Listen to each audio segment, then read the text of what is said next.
সুস্বাগতম বন্ধুরা, আরএন কিচেনের পক্ষ থেকে আপনাদের সবাইকে জানাচ্ছি শুভেচ্ছা ও ভালোবাসা।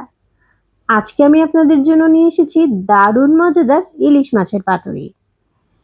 যারা কিনা ইলিশ মাছ ভালোবাসেন তারা একবার হলেও আমার এই রেসিপিটি ফলো করে বানিয়ে দেখবেন। তবে চলুন দেখে আসি এটা বানাতে কি কি লাগছে। প্রথমেই 2 পিস নোনা ইলিশ নিয়ে নিয়েছি। এখন এটা প্রসেস করার পালা। চুলায় একটা পাতিল বসিয়ে দিয়েছি এবং মাছ দুটো পরিষ্কার করে ভালো করে ধুয়ে নিয়েছি। এখন এটা সেদ্ধ করার পালা।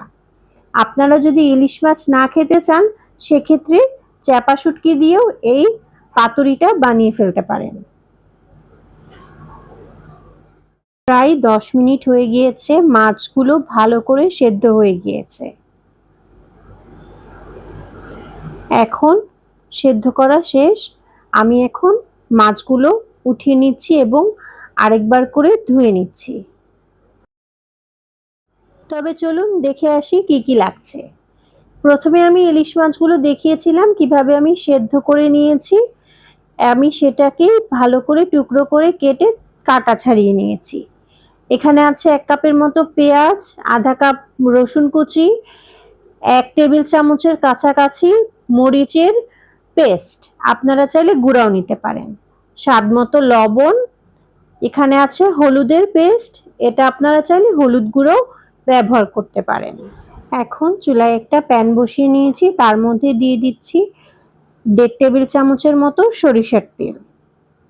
সরিষার তেলে বানালে ফ্লেভারটা ভালো আসে, আপনারা চাইলে সয়াবিন তেলও ব্যবহার করতে পারেন। এখন এর ভিতরে দিয়ে দিচ্ছি ইলিশ মাছ কুচিগুলা। এটা দিয়ে একটু ভালো করে নেড়েচেড়ে ভেজে নিতে হবে। মাছটা ভাজা প্রায় শেষের দিকে। সরিষার তেল ব্যবহার করলে এরকম সাদা সাদা ফেনা মতো হবে, এটাতে ভয় পাওয়ার কিছু নাই। এখন আমি এর ভিতরে দিয়ে দিচ্ছি 1 কাপের মতো পেঁয়াজ কুচি।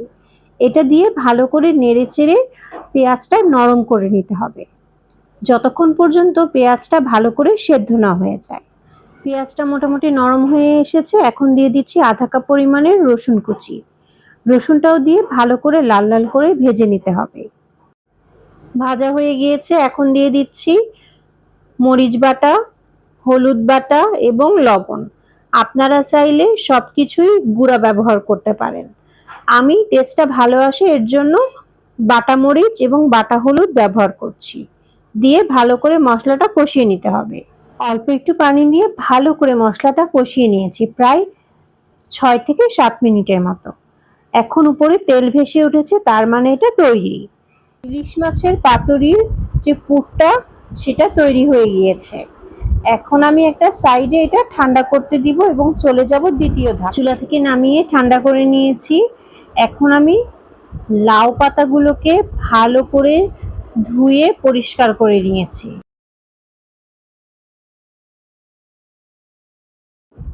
চুলায় একটা পাতিল বসিয়ে দিয়েছি, এর মধ্যে কিছুটা পানি দিয়ে আধা চামচের মতো লবণ দিয়ে দিচ্ছি। এর মধ্যে এরকম করে লাউ পাতাগুলো চুবিয়ে 10 সেকেন্ডের মতো রেখে উঠিয়ে নিচ্ছি। একে একে সবগুলো পাতাই এভাবে করে নিতে হবে। পাতাগুলো থেকে পানি ঝরিয়ে নিয়েছি। এখন এরকম করে খুলে 1 চামচ করে আমি এই পুরটা ভেতরে দিয়ে দিচ্ছি। দিয়ে ঠিক এভাবে করে মুখটা বন্ধ করে দিচ্ছি। আপনারা চাইলে এই পর্যায়ে ভালো করে সুতা দিয়ে বেঁধে দিতে পারেন। আমি কোনো সুতা ব্যবহার করছি না, শুধুমাত্র এভাবে টাইট করে মুখগুলো আটকে দিচ্ছি। বড় ডান্টি থাকলে সেটা কেচি দিয়ে কেটে ফেলবেন। পাতাগুলোর ভিতরে পুর ভরা হয়ে গিয়েছে। এখন আমরা চলে যাচ্ছি এগুলো ভাজতে। চুলায় একটা ফ্রাইং প্যান বসিয়ে দিয়েছি, দিয়ে দিচ্ছি অল্প পরিমাণের তেল। এখন আমি এই পাতুরিগুলো দিয়ে দিচ্ছি। সবগুলো পাতুরি আস্তে আস্তে করে দিয়ে লো ফ্লেমে ভেজে নিতে হবে।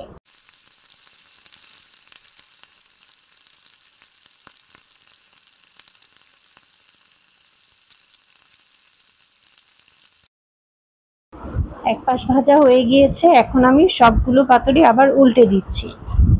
তৈরি হয়ে গেল দারুণ মজাদার ইলিশ মাছের পাতুরি। গরম ভাতের সাথে এই ইলিশ মাছের পাতুরি হলে যেন আর কোনো কিছু লাগেই না। আমার এই ভিডিওটি ফলো করে আপনারাও বাসায় বানিয়ে ফেলতে পারেন এই দারুণ মজাদার রেসিপি। আমার চ্যানেলটি ভালো লাগলে অবশ্যই লাইক, শেয়ার এবং কমেন্ট করে আমার পাশে থাকবেন। আজকের মতো এখানেই বিদায় নিচ্ছি। দেখা হয়ে যাবে নতুন কোনো রেসিপি নিয়ে। আল্লাহ হাফেজ।